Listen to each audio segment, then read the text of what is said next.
Hi, everyone. I'm Tanya Sheckley, founder of Up Academy, and I'm joined today with Betsy Corcoran, the CEO and co-founder of EdSurge. EdSurge is a leading and award-winning news and resource site on edtech entrepreneurship. She is known as the rock star in education, and I'm so excited to talk to you today.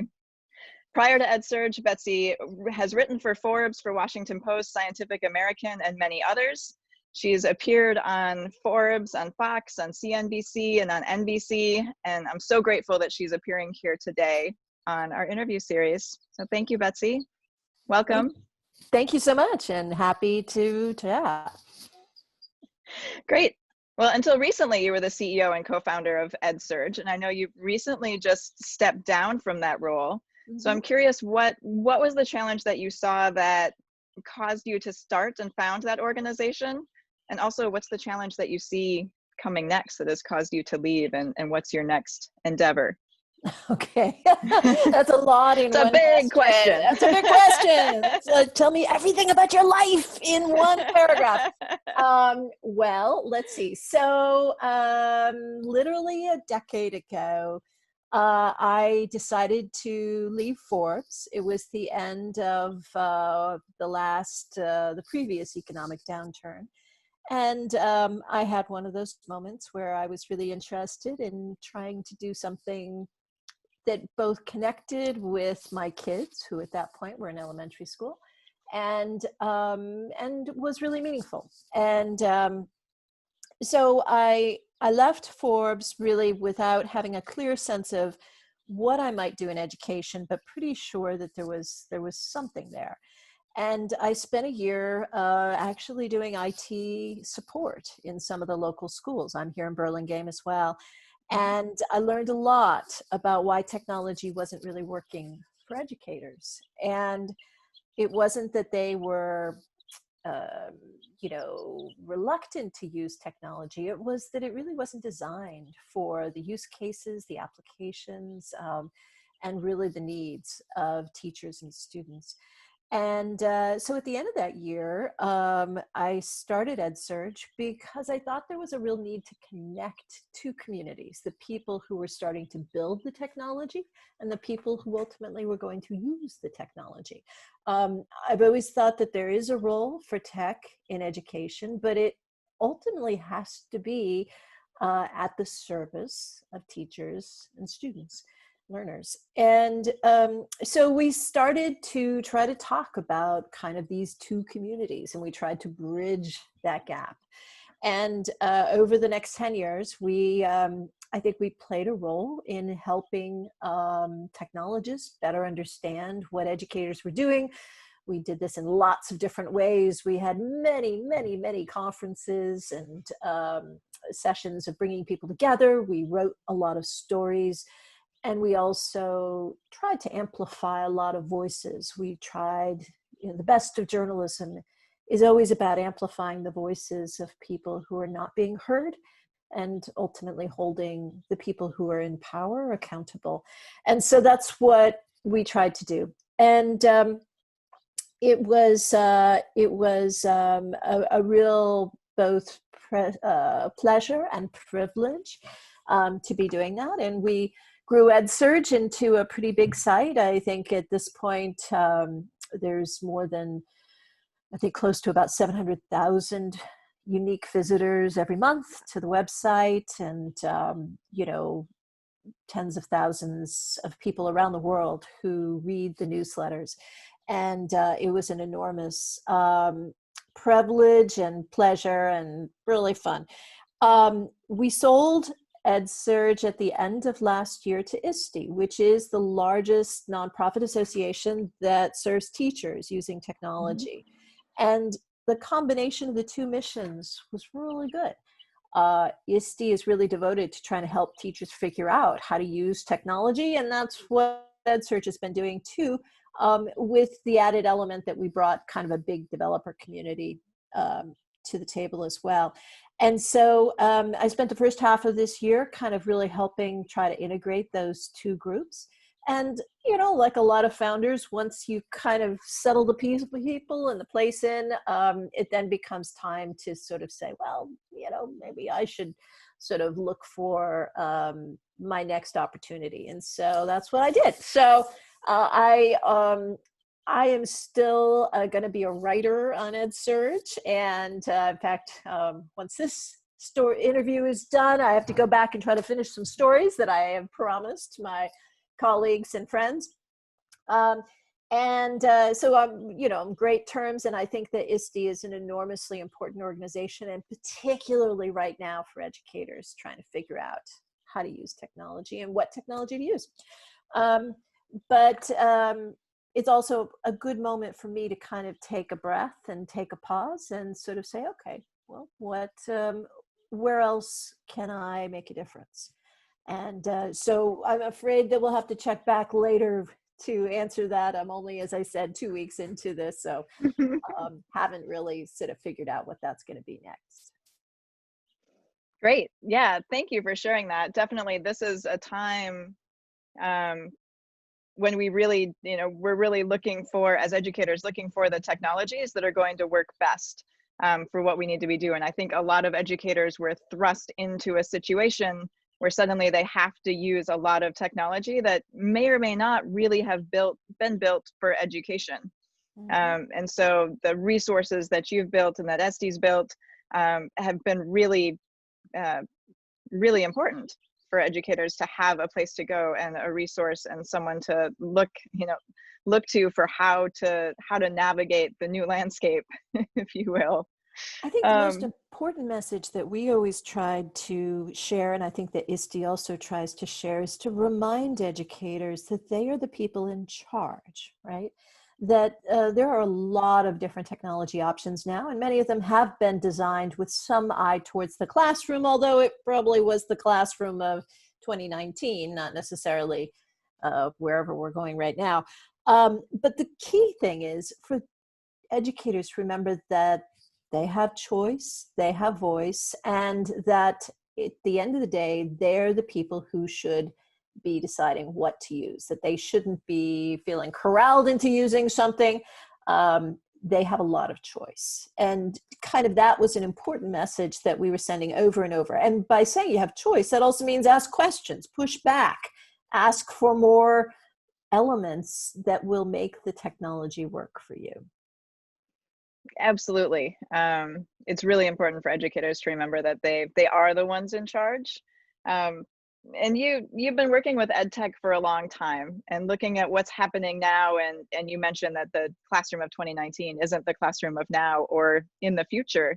You know, with where you've seen companies going and the organizations that you've been working with and what you see happening in education, what do you think are the next steps for education? Where do you think it's going? Yeah. So, you know, obviously, COVID and the pandemic has had an extraordinary impact on the entire world. There is no one who feels that the classroom of September is going to look like what it looked like last September.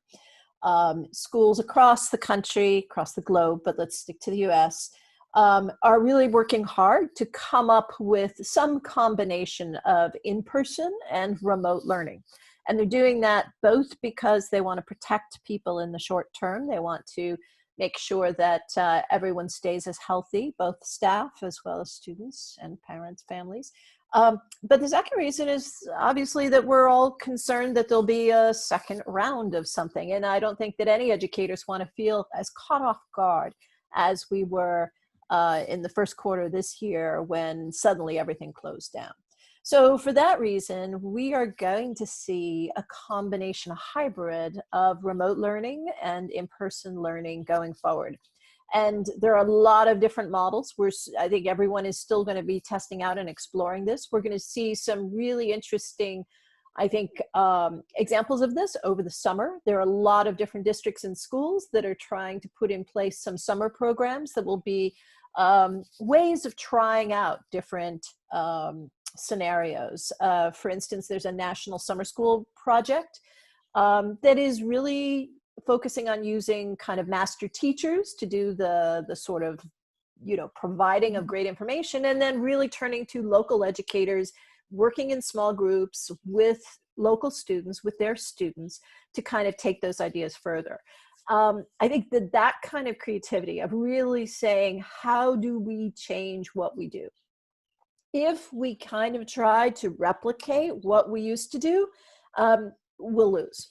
So expect and really push to see a lot of different models of who is teaching when, how much student agency are we really trying to promote, how are we breaking up the time, all of these things.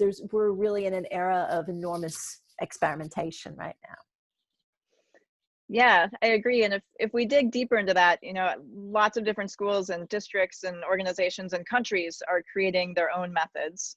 And a lot of it is a mix of less seat time and potentially more time online or more time doing other kinds of learning. One of the biggest concerns that I hear and that I keep seeing popping up is the social element, and humans being social creatures. And so how do we continue to build those relationships and social structures as we move into more of an online world? Or is that possible? It's absolutely possible. We have to demand that the technology support that. That kind of comes back to that question of, it's so important for users to kind of push back and to have a voice in what they want to see the technology support. Mm-hmm. You're absolutely right. I spoke with some young women who were students in Brooklyn, New York, a couple of weeks ago. And one of the girls, they're high school girls, made a fascinating point. She is, her first language is Farsi. And she said, gosh, when I'm in the classroom, I raise my hand, I'm in the front all the time. Online, it's harder for me. I've got 3 different keyboards. One's in Farsi, actually 2 were in Farsi and one's in English. I don't type as fast as other people do. So when people are trying to type questions into the chat bar, that doesn't work for me.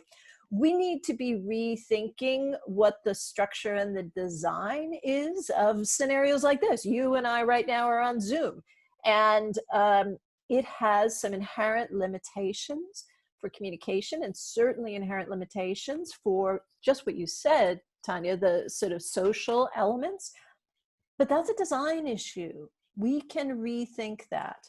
And so I think that we have to collectively demand that technologists actually really spend some time thinking this through.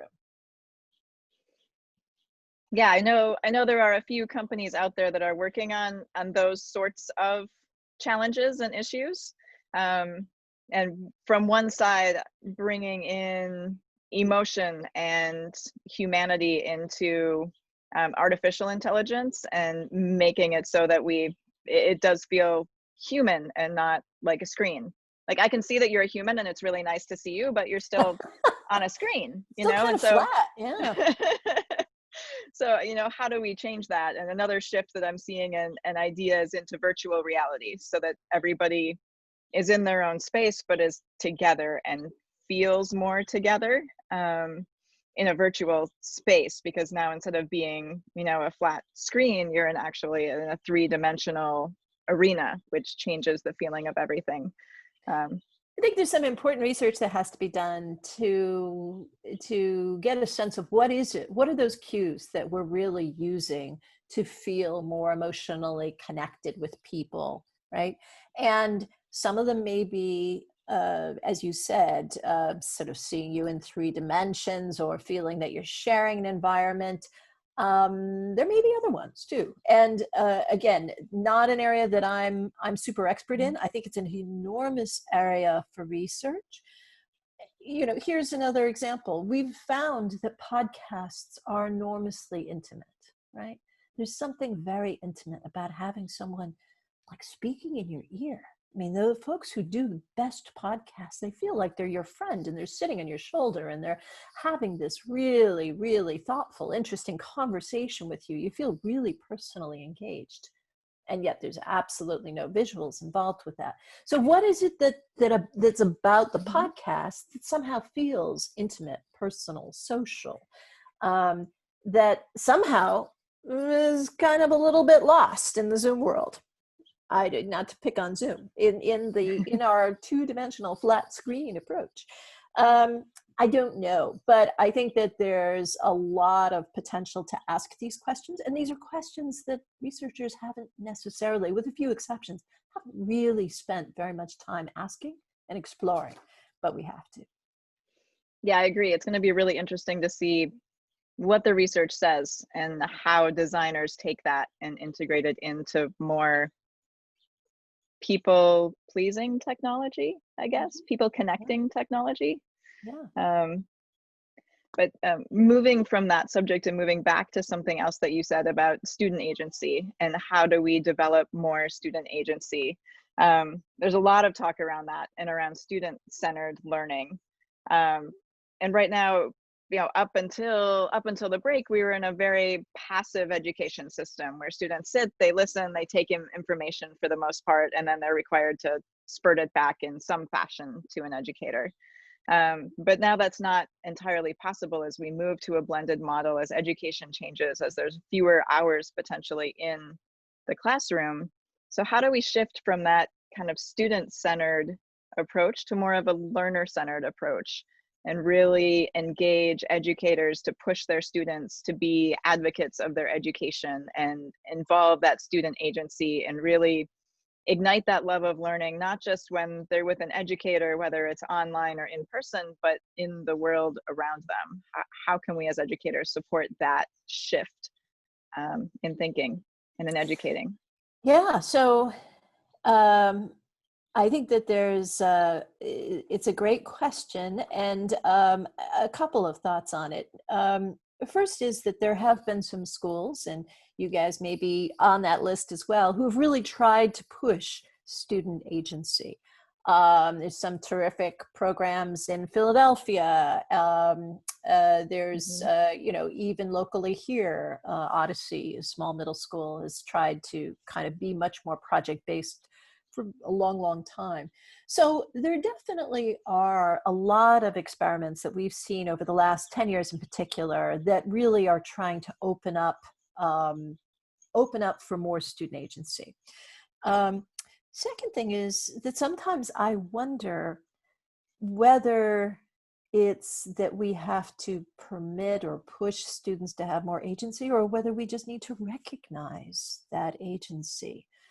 We've seen with some of the enormous tragedies of the last few years, we've seen enormous student agency. The students at Parkland were astonishing.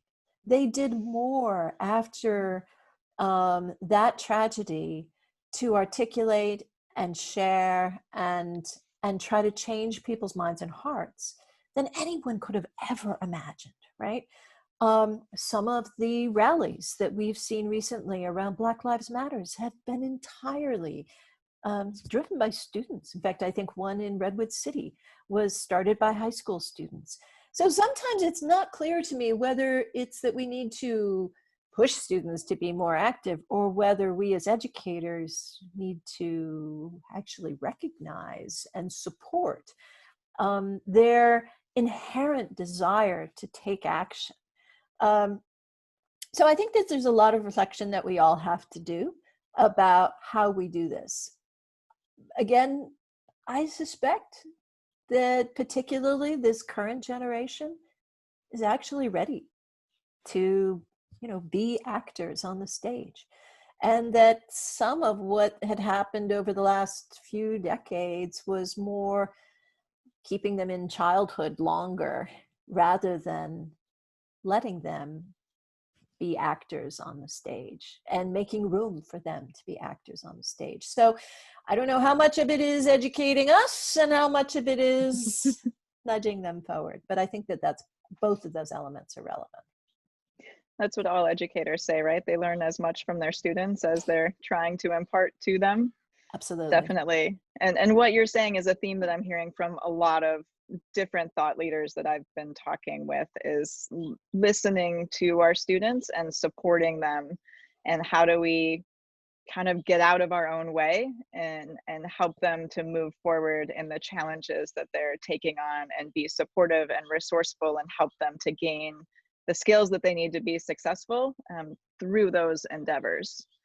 But it's really stepping back and listening to our students, which quite honestly, I'm not sure we've done a lot of up until now, when we've kind of had to, because they're not with us all the time.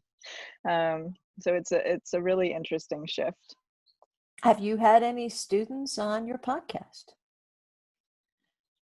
No, There you go. I haven't. Step number one. Yeah, absolutely. I did a podcast with a Stanford student recently, but I was her guest. She wasn't here. But yeah, that would be an interesting perspective for sure. And I know KQED is doing a whole program with youth right now, and listening to youth and directed by youth, and really, figuring out and following what they're doing, and asking more questions and doing more listening.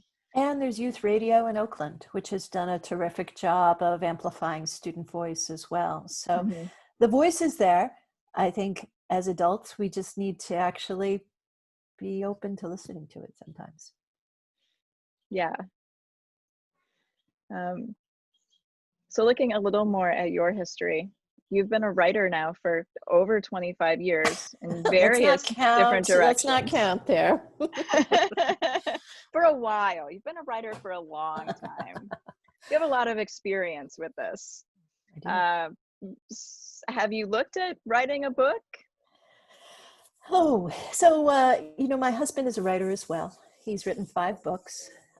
His most recent book was called You Can Do Anything, The Surprising Power of a Liberal Arts Degree. His name is George Anders, and it's a terrific book, particularly if you believe in the power of liberal arts education. I think I have a healthy respect for what it takes to write books, having lived with 5 of them. And on the one hand, it's always tempting to want to write a book. And I have a few ideas that I'm kicking around, but I think what I've always tried to be guided by is, do I have something to say that really adds to the conversation and tries to kind of move the community in a new direction? And so I think that's a pretty high bar. So when I feel that I've got an idea and I've got a proposal that's ready to do that, then yeah, sure. In the meantime, I confess that I'm also hopelessly addicted to murder mysteries. And so, you can always write a murder mystery. Oh, well, I think that you absolutely have a lot to say, and a wealth of knowledge that people would eat up if you chose to share it in a book. You built an entire organization, an award-winning organization, by sharing knowledge among different people and connecting people and building, that ed tech resource space. And I'm sure that you have so much to share, that it would be, whatever you were to write would be really, really interesting, even if it were a murder mystery. One of the, I'll say one last thing, and this kind of goes back to the question of agency, right? One of the really fun and exciting elements of running EdSurge was we hired a lot of young people it was for them their first job out of college. And they didn't necessarily know what they wanted to do, and they didn't necessarily weren't necessarily prepared to do what we asked them to do. And yet by setting the bar high and sharing like mad, not only did they clear the bar, but in some ways, many, many ways, they went so far beyond what I had hoped and imagined, that they were really the heart of what became EdSurge and what continues to be EdSurge going forward. And so, yeah, I mean, there's a lot of joy in trying to open up opportunities for people of all ages, whether they're middle school or post-college or wherever they are. And so just going back to your question of student agency, I think once again, it comes back to the adults kind of stepping out of the way and figuring out how to cheer on the energy and the inspiring ideas that young kids are really ready to tackle. I think I'm hearing some of the direction you might want to go next. I'm hearing a lot of love of coaching and inspiring and amplifying voices and helping to lift others up into positions that, you know, that exceed even your expectations and the things that are possible. And so I'm excited to see where you go next and where that might lead. Thank you. So thank you. Yeah, thank you. Thank you for sharing your thoughts on EdSurge and on student agency, on the humanity of technology, and where we might go next. It's been such a pleasure. I really appreciate your time, Betsy. Thank you so much. Thank you, Tanya. Thank you for what you're doing for your students and for the community overall. Really appreciate it. And now I've been challenged to find a student for the podcast. So that's going to be my next goal. Like, how can we expand this from thought leaders into like everybody who's really involved in education? Right. They're thought leaders too. Absolutely. So thank you so much. Thank you. Have a great afternoon. You too. Bye-bye.